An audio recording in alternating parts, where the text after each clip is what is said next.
Hey, how you doing? This is RJ. Today I'm going to talk about some Uncanny X-Men news and about Uncanny X-Men number 1 itself, because I don't think you could separate the two right at this point. Now, the thing is that the entire reason why Marvel gave to actually produce Uncanny X-Men number 1 was the fact that there's just too many X books out there, and there's just too many X-Men characters out there. They need to condense it down into something much more simplified, and in that way, I suppose, repair the damage that they did with their fan base, but it was to simplify things. And the entire first storyline, which is called X-Men Disassembled, is supposed to do just that. The editor, which is Jordan White, gives at the end of this book a little statement saying, "This is the beginning of the end for the X-Men. We'll see how many are left at the end." And that's what it was supposed to do. It was supposed to simplify things. And what happened 4 days after this Uncanny X-Men number 1 came out was Marvel announced that starting in February, they're going to put out their new line of 6 new X-Men books generated from this storyline. This is directly contrary to what they had stated this entire book was to be about. This is editorially ridiculous, and that just feeds into this book itself. This book is an editorial mess. This is all it is. Now, you probably heard some other reviews of Uncanny X-Men number 1, and they gave you what they liked and what they didn't like about it. Actually, for me, I would say that the story, it actually has some merit, and it's not that bad. I was looking for the other shoe to drop the entire time, for the SJW nonsense to come out, and I really didn't see that much of it. But the thing is that it's an editorial mess. The thing has just been screwed up by the editor, which is Jordan White. And I'll give you the reasons why while I go over this book. Now, the entire book is, 64 pages long? And to begin with, it was 64 pages long, but the main story takes up only half of the book. And then the other half of the book has 3 sub-stories attached to it. I don't know what in the world they thought they were doing with this book. It seems like this book was put together out of an editorial meeting. That is to say, the editor got everybody together and they all spitfired some ideas of what they thought they wanted to do. And then everybody went away from the meeting and just decided to do what they wanted to do. And then they all came back and just threw it together in one pile. That's not how it's supposed to work. You take that meeting, you give everybody direction of where they're supposed to go, they put their work together, and then you change it and make sure everything fits together seamlessly. As an editor, that is what he was supposed to do. This thing is a mess. First of all, you have your main story. And your main story starts off with 2 pages of action because, well, you're supposed to start off with action. That's great. But these 2 pages of action don't appear to fit anywhere in the rest of the entire book. It is a confrontation between the X-Men and Madrox. Now, there is a confrontation between the X-Men and Madrox in the rest of this book, but it doesn't appear to be this confrontation. And where this happens in the storyline, it might happen, I don't know, next book or 2 books from now or 3. I have no idea. To put that in now is ridiculous. And even before that, they have this panel. They have 20 X-Men. Now, I realize the entire point of this book is to condense the X-Men down and to make sure you don't have so many. But to start off with 20 X-Men, this is ridiculous. You have to actually have a character page to show everybody and who they are because you have 20 of them to follow. Again, editorially, this is nonsense. The editorial rule should be around 7 max characters. Why? Because the human brain can usually follow 7 threads of train of thought, or 7 characters at the same time. If you have more than that, it's just confusing to your reader.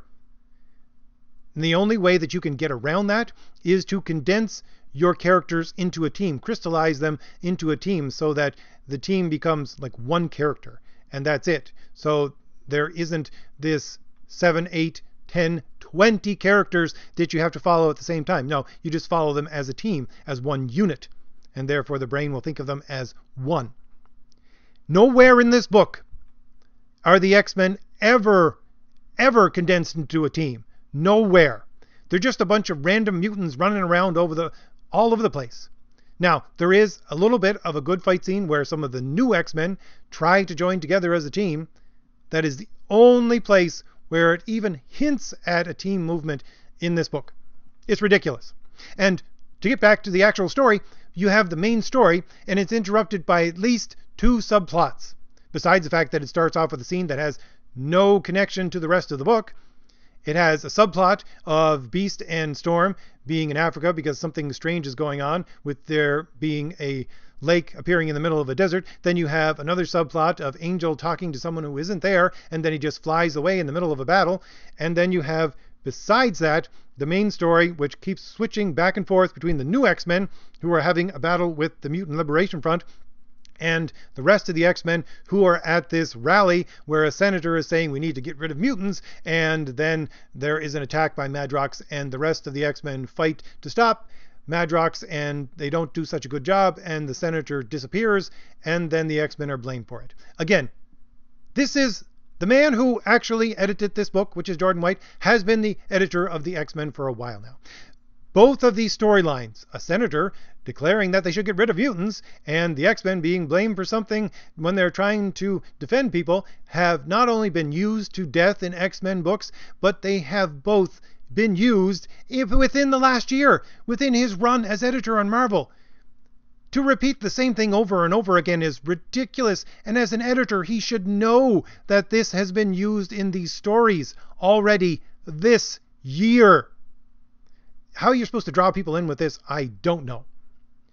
It's just ridiculous. And the entire fight scene of the new X-Men, again, it doesn't drive the story along whatsoever. It has nothing that I can see to connect it to the main body of the story at all, except for the disappearance of Kitty Pryde.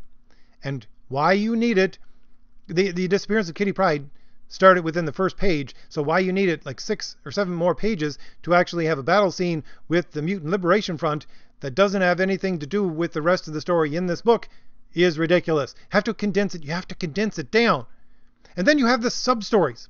And you have these sub-stories which are supposed to occur before the main story. Which again, editorially, you should not be doing. You should tie them into the main part of the story. But the stories themselves are confusing as hell. Because you have a Bishop story, you have a Jean Grey story, you have a 2 New X-Men story. Now, let me try to unravel this mess. Because, first of all, you have the Bishop story. The Bishop story has a villain in it of Dark Beast. Now, the New X-Men story has Dark Beast in it as well. But there seems to be no connection between those 2 stories whatsoever. And they're both supposed to happen before the main story. This is ridiculously confusing. Secondly, in the Bishop story itself, you start off with this prequel part to the main story, Bishop actually doing something, and then within that sub-story itself, you have a prequel to the prequel sub-story of Bishop going back again in time to a point before the actual sub-story began. Can you even follow that? Besides that, you have the Jean Grey story, which actually has Jean meeting with this character that pops up in a couple of other places within these other stories, and then there is a battle with Jean and Storm and these other people who appear to be possessed by some kind of power, and then the sub-story stops in the middle of this battle. And this is all supposed to occur before the main story, and yet this battle is not resolved. So what in the world is going on with this? I don't know. And then you have the third, which is the New X-Men sub-story, which starts off with the New X-Men and supposedly tracking down the Dark Beast, and this little mission that they've been sent on, it gets interrupted by a battle that started up on the surface that they have to go and actually help out on, which we don't see the beginning of the battle, where it came from, and it interrupts the main New X-Men story, and you never see those 2 New X-Men again, really, besides being sub-characters. Again, an editor should have taken all of this mess and said, this is how you put it together seamlessly. I mean, I can figure this out sitting on my couch. All you got to do is, You have your X-Mansion picture at the first page, beep beep, Cerebro goes off, there's all these psychic dead spots all over the world, and then you have your big map on the wall, and you have people saying, what's going on, we have to investigate these, where are some X-Men near these spots? And then they show on your big map how many X-Men there actually are, and they're confused about who to send where, and there you go, you got your, oh look, we're confusing, we have too many X-Men. And then you send Bishop off to where he's supposed to go, you send the new X-Men off to where they're supposed to go, you send Jean Grey off to where she's supposed to go, or she's actually already in the middle of one of these dead zones, and then you have maybe 2 pages of each of these sub-stories to set up that something ominous is coming, and therefore it leads into the main story, and the main story is tied together.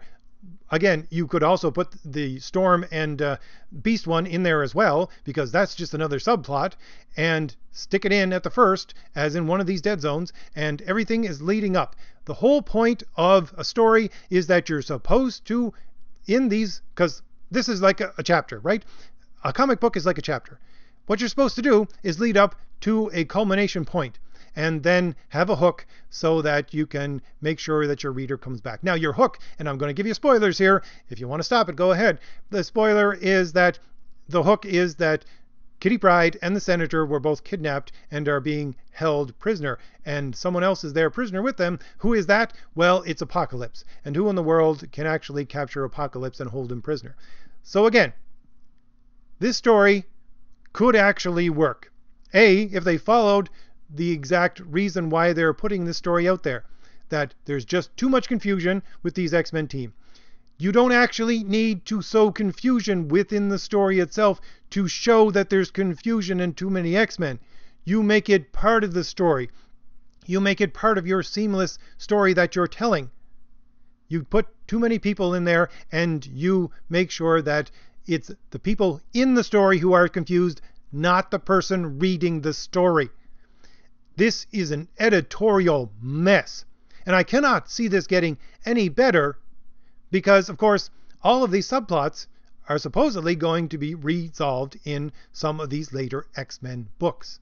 And who in the world is going to actually follow these all the way through? Because if this is the mess that they give you for number 1, who's going to want to buy number 2?